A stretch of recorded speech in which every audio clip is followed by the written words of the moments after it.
Hi friends, ఈ స్టూడియోలో ఐక్యూన్ neo 10R గురించి మాట్లాడుకుందాం. అమెజాన్ లోకి వెళ్ళి చూస్తే ఆల్రెడీ కమింగ్ సూన్ అని బ్యానర్స్ కూడా పెట్టేస్తారు. కాకపోతే ఈ ఫోన్ లాస్ట్ టైం లాంచ్ అయిన ఐక్యూన్ నియో 9 Pro అంత సక్సెస్ కాదు అండ్ దానంత బాగుండదు అన్న ఒపీనియన్. ఎందుకంటే ఇది ఐక్యూన్ నియో 9 Pro కి యాక్చువల్ సక్సెసర్ కాదు. యాక్చువల్ సక్సెసర్ మొన్న చైనాలో లాంచ్ అయింది. చైనాలో ఒక్కటే 2 ఫోన్స్ లో లాంచ్ అయింది. ప్రో మోడల్ లో డైమెన్సిటీ 9400 ప్రాసెసర్ ఉంటుంది. బేస్ మోడల్ లో స్నాప్డ్రాగన్ 8 Gen 3 ప్రాసెసర్ ఉంటుంది. లాస్ట్ ఇయర్ కూడా చైనాలో iQOO Neo 9 Pro and Neo 9 2 phones launch అయితే అక్కడ కూడా ప్రో మోడల్ లో డైమెన్సిటీ 9300 ప్రాసెసర్ ఉండింది. బేస్ మోడల్ ఐక్యూన్ నియో 9 లో వచ్చరికి స్నాప్డ్రాగన్ 8 Gen 2 ప్రాసెసర్ ఉంది. అయితే అక్కడ లాంచ్ అయిన బేస్ మోడల్ ఇండియాకి ఐక్యూన్ నియో 9 Pro లాగా తీసుకొని వచ్చారు. ఈసారి కూడా చైనాలో లాంచ్ అయిన బేస్ మోడల్ ఐక్యూన్ నియో 10 ని ఇండియాకి ఐక్యూన్ నియో 10 Pro లాగా తీసుకొస్తారు అనుకున్నాం. కాబట్టి ఈ మధ్యలో ఇండియాకి తీసుకొస్తున్న ఐక్యూన్ నియో 10R ఉంది చూసారా, అది అసలు చైనాలో నియో సిరీసే కాదు. ఇది ఎప్పుడో చైనాలో లాంచ్ అయిన పాత చింతకాయ బడ్జెట్ ఫోన్. మీకు బాగా గుర్తుంటే ఆ మధ్య కాలంలో సెప్టెంబర్ లో అక్టోబర్ లో ఈవెన్ ఐక్యూన్ Z9S సిరీస్ కూడా రాకముందు చైనాలో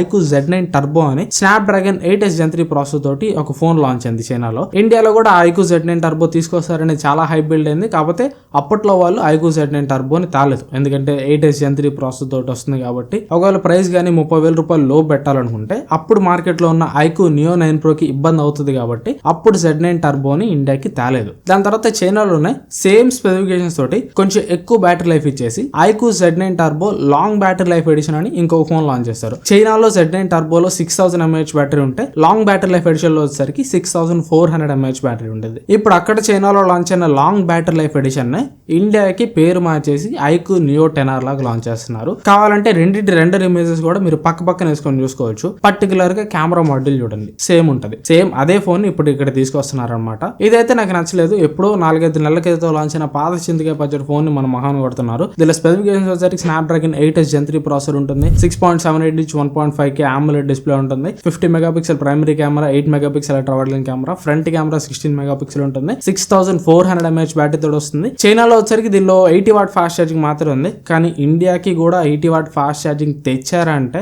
దీనికి సావనే చెప్పాలి. ఎందుకంటే 6000 mAh బ్యాటరీకి 80 వాట్ ఫాస్ట్ ఛార్జింగ్ ఏంటి? అండ్ దీన్ని ఐక్యూన్ నియో 9 Pro సక్సెసర్ లా తీసుకొని వస్తున్నారు. లాస్ట్ టైం ఐక్యూన్ నియో 9 Pro లో 120 వాట్ ఛార్జింగ్ ఉంది. సో దీనిలో కూడా ఖచ్చితంగా ఛార్జింగ్ పరంగా అయినా కానీ అప్గ్రేడ్ అయితే చేయాలి. ఇండియా కోసం ఈ ఒక్క చేంజ్ చేస్తారు అని నేను అనుకుంటున్నా. అండ్ ఇక ప్రైస్ వచ్చేసరికి నాకు తెలిసినంత వరకు వీళ్ళు 30,000 రూపాయలు అరౌండ్ ప్రైస్, అంటే 31-32,000 రూపాయలకి ఒక బేస్ మోడల్ తాగపోతే మాత్రం చాలా నెగిటివిటీ వచ్చేస్తుంది.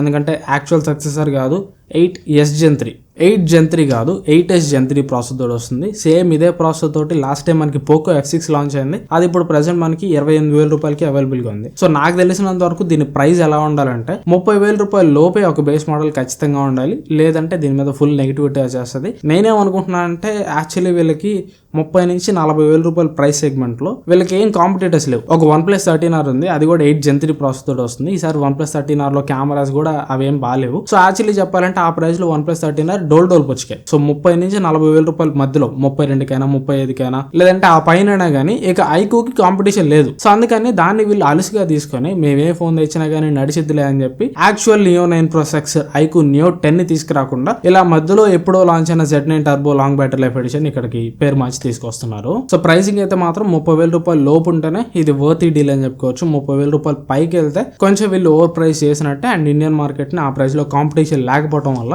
కొంచెం ఓవర్ లుక్ చేసినట్టే, మేము ఏది ఇచ్చినా నడిచిద్దని. అండ్ ఒకసారి ఈ నియో 10R కి చైనాలో లాంచ్ అయిన ఐక్యూన్ నియో 10, అంటే ఇంతకు ముందు మనం ఐక్యూన్ నియో 10 Pro లాగా ఇండియాకి వస్తుంది అనుకున్నాం కదా, ఆ ఫోన్ కి స్పెసిఫికేషన్స్ మధ్యలో డిఫరెన్స్ ఏంటో చూద్దాం. ఫస్ట్ కెమెరాస్ అయితే మీకు రెండిట్లో సేమ్ ఉంటాయి. డిస్ప్లే డిపార్ట్మెంట్ లో మీకు చేంజ్ ఉంటుంది. ఐక్యూన్ నియో 10R మీకు నార్మల్ ప్యానల్ తోటి వస్తుంది. ఇది LTPO ప్యానల్ కాదు. బట్ ఐక్యూన్ నియో 10 లో మాత్రం దానిలో LTPO AMOLED ప్యానల్ ఉంటుంది. ఇది ఒక చేంజ్ మీరు గమనించవచ్చు. అండ్ ప్రాసెసర్ డిపార్ట్మెంట్ లో దానిలో 8 Gen 3 ఉంటుంది. దీనిలో ఇక్కడ 8 Gen 3 మాత్రం తీసుకొని వస్తున్నారు. అండ్ నెక్స్ట్ బ్యాటరీ డిపార్ట్మెంట్ లో దానిలో 6100 mAh battery 120 watt fast charging support చేస్తుంది. దీనిలో 6400 mAh battery 80 watt fast charging support చేస్తుంది. బ్యాటరీ డిపార్ట్మెంట్ లో మాత్రం 10R లో 120 వాట్ ఇవ్వకపోతే ఇండియన్ మార్కెట్ లో కష్టం అని చెప్పుకోవచ్చు. ఇవి ఓవరాల్ గా డిఫరెన్సెస్ అయితే మైనర్ డిఫరెన్సెస్ కావచ్చు, కాకపోతే అవి కూడా చాలా మ్యాటర్ చేస్తాయి. LTPO డిస్ప్లే అంటే మనకి ఓవరాల్ యూజర్ ఎక్స్పీరియన్స్ చాలా బెటర్ ఉంటుంది. అండ్ బ్యాటరీ లైఫ్ కూడా చాలా బెటర్ ఉంటుంది. సో ఇది ఓవరాల్ గా నా వీడియో అయితే. మీరేమనుకుంటున్నారు ఐక్యూన్ నియో 10R గురించి కింద నాకు కామెంట్స్ లో చెప్పండి. ఈ వీడియో మీరు నచ్చితే ఖచ్చితంగా లైక్ చేయండి. వీలైతే మీ ఫ్రెండ్స్ అండ్ ఫ్యామిలీ తో వీడియో షేర్ చేయడానికి ట్రై చేయండి. ఇంకా ఛానల్ సబ్స్క్రైబ్ చేసుకోకుండా చూస్తుంటే సబ్స్క్రైబ్ చేసుకుని ఛానల్ వచ్చే ప్రతి వీడియో కూడా ఫాలో అవుతుంటాను ట్రై చేయండి. Thanks for watching. మన నెక్స్ట్ వీడియోలో కలుస్తాను.